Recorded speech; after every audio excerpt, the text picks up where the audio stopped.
Hello and welcome to Adarsh academy. Now derivation number 13, जैसा कि मैं आपको पहले बोल चुका हूं, क्लास 11 के सारे डेरिवेशंस में कराऊंगा और बड़े ही आराम से एक एक स्टेप समझा कर कराऊंगा। ठीक है, आपके एग्जाम के लिए बहुत ज्यादा फ्रूटफुल है। हर वीडियो में बोल रहा हूं, जब आप डेरिवेशन कंप्लीट करते हो उसके बाद एक बार खुद से लिख कर देखा करो, आपके दिमाग में बिल्कुल प्रिंट हो जाएगा। ठीक है, अगर फिर भी आपको किसी स्टेप पे प्रॉब्लम आता है तो कमेंट सेक्शन में आप ये भी लिख सकते हो कि भाई मुझे इस स्टेप में प्रॉब्लम आ रहा है, जो कुछ भी अपना आपको लगे जिस स्टेप में प्रॉब्लम है उसके ऊपर भी एक वीडियो बना के सॉल्व करा दूंगा। तो देखो अभी जो यहां पे प्रूफ करना है, show that the coefficient of restitution in is 1 for perfectly elastic body, ये हमें प्रूफ करना है। अब देखो कोएफिशिएंट ऑफ रेस्टिट्यूशन क्या होता है वो जरा समझो।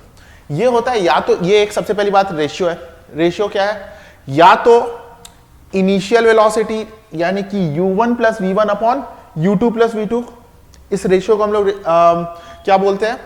कोएफिशिएंट ऑफ रेस्टिट्यूशन बोलते हैं। या फिर मतलब कि हम लोग बोल सकते हैं दो बॉडी है, समझना पहले बात को, दो बॉडी है,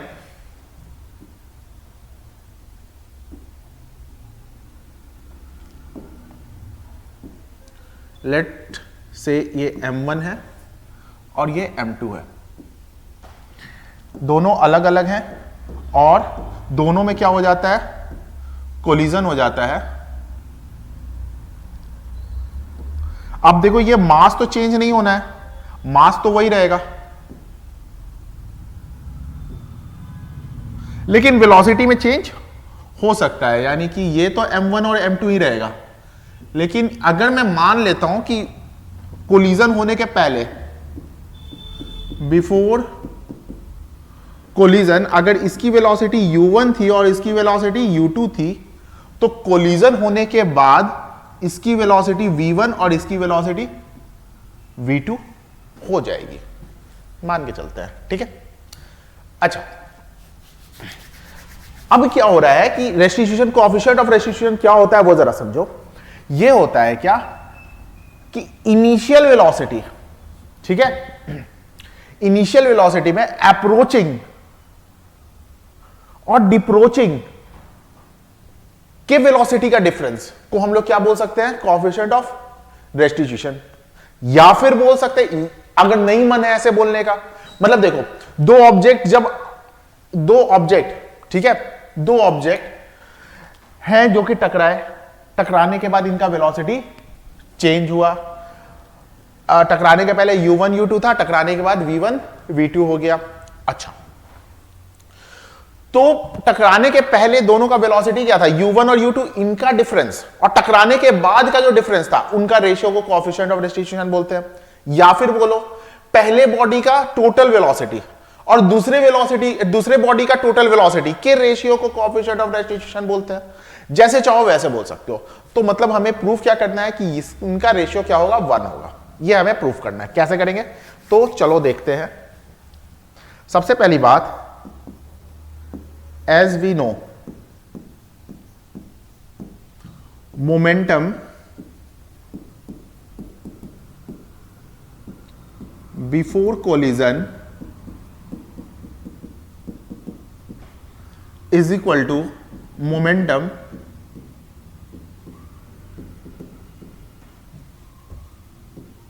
after collision.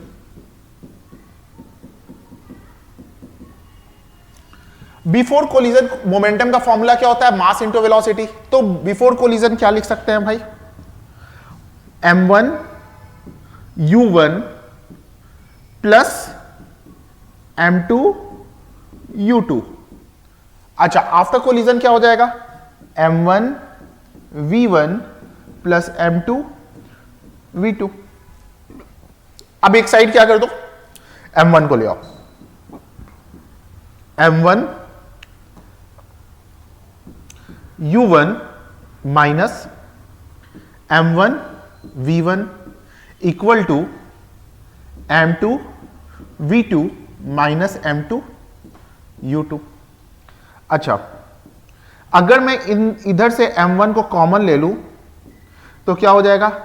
u1 minus v1 equal to M2 को कॉमन ले लू तो V2 माइनस U2। बहुत ही सिंपल है। चलो, ये तो हमारी हो गई पहली बात। अच्छा, अगर ये परफेक्टली इलास्टिक बॉडी है तो आगे करेंगे। इसका पहले स्क्रीनशॉट ले लेना, इसका भाई स्क्रीनशॉट ले लेना, जो स्टेप बाय स्टेप है वो समझते चलो, स्क्रीनशॉट ले लो। इसके बाद में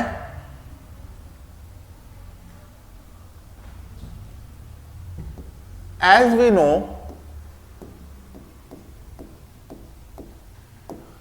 it is perfectly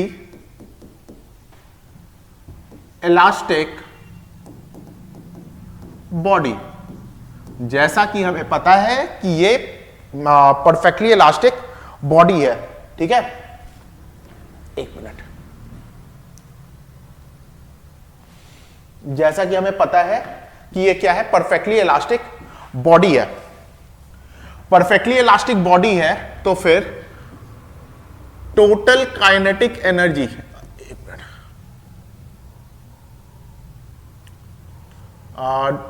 kinetic energy मतलब कि काइनेटिक एनर्जी, पहले जो काइनेटिक एनर्जी रहा होगा, ठीक है, पहले जो काइनेटिक एनर्जी रहा होगा और बाद में काइनेटिक एनर्जी जो रहेगा, उनका सम क्या रहेगा, इक्वल रहेगा। Kinetic energy before collision is equal to kinetic energy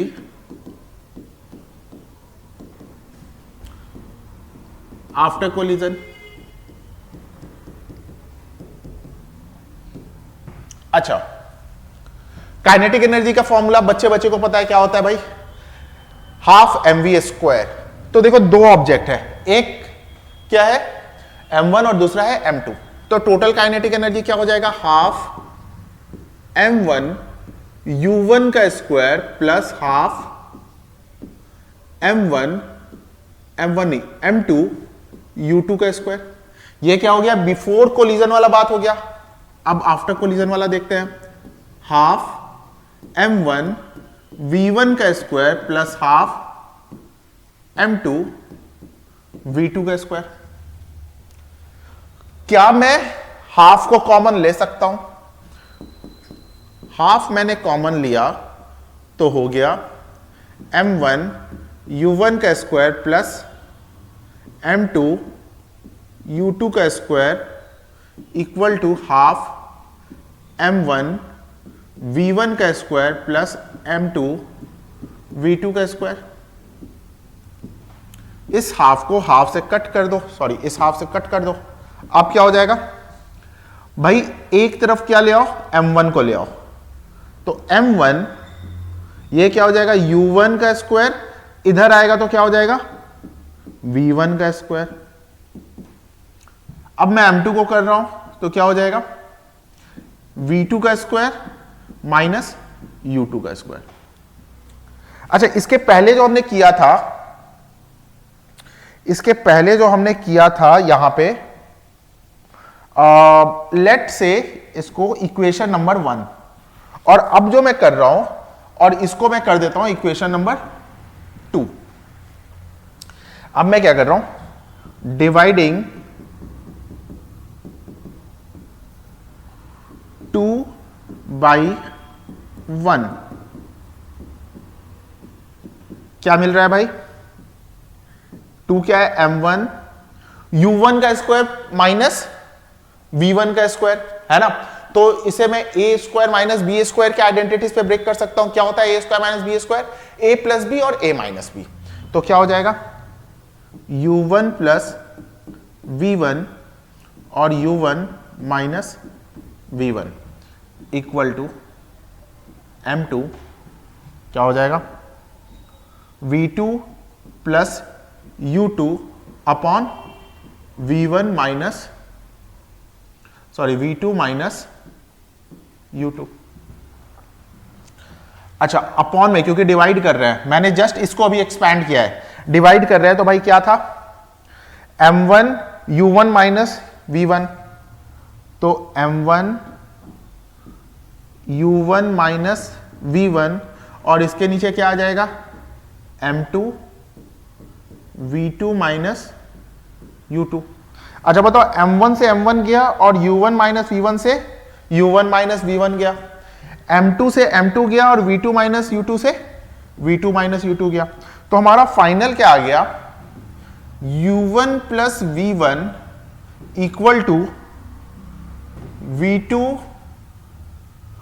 plus u2, ये हमारा आ गया। इसको चाहो तो नीचे लेके आ जाओ, तो क्या हो जाएगा, u1 plus v1 upon u2 plus v2 is equal to 1। करना तो हमें यही था, ठीक है। अच्छा, दूसरा वाला काम कैसे कर दोगे, तो देखो यहां तक तो आपका प्रूफ हो गया। इसी स्टेप को अगर आप ऐसे लिख दो, क्या लिख दो भाई, u1 और इसको इधर लाके minus u2 is equal to v2 minus v1।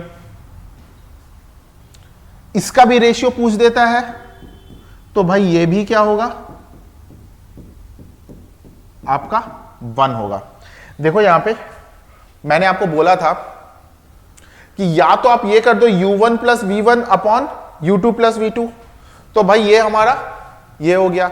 या तो फिर आप क्या कर दो, u1 minus u2 upon v2 minus v1, तो u1 minus u2 upon v2 minus v1 equal to 1। तो ये आपका टोटल डेरिवेशन है, जहां पे आप दिखा रहे हो कि अगर आपका बॉडी मतलब सिचुएशन जो है परफेक्टली इलास्टिक है, तो कोएफिशिएंट ऑफ रेस्टिट्यूशन क्या होता है, 1 के इक्वल होता है, ठीक है। इंपॉर्टेंट डेरिवेशन आए तो आए, न्यूमेरिकल्स तो इस पे जरूर ही आ जाते हैं, ठीक है। तो इसको अच्छे से एक बार वीडियो के बाद खुद से लिख कर देख लेना, मैच करके देख लेना, अगर सही है तो अच्छी बात है। इस तरह से अभी और भी वीडियोस आने वाले हैं, करते जाओ। मैं आपको बार बार बोल रहा हूं, इन सारे जो आपके डेरिवेशंस हैं, इससे 30-35 डायरेक्ट इनडायरेक्ट नंबर के क्वेश्चंस बन जाते हैं, ठीक है। तो इस वीडियो के लिए इतना ही है।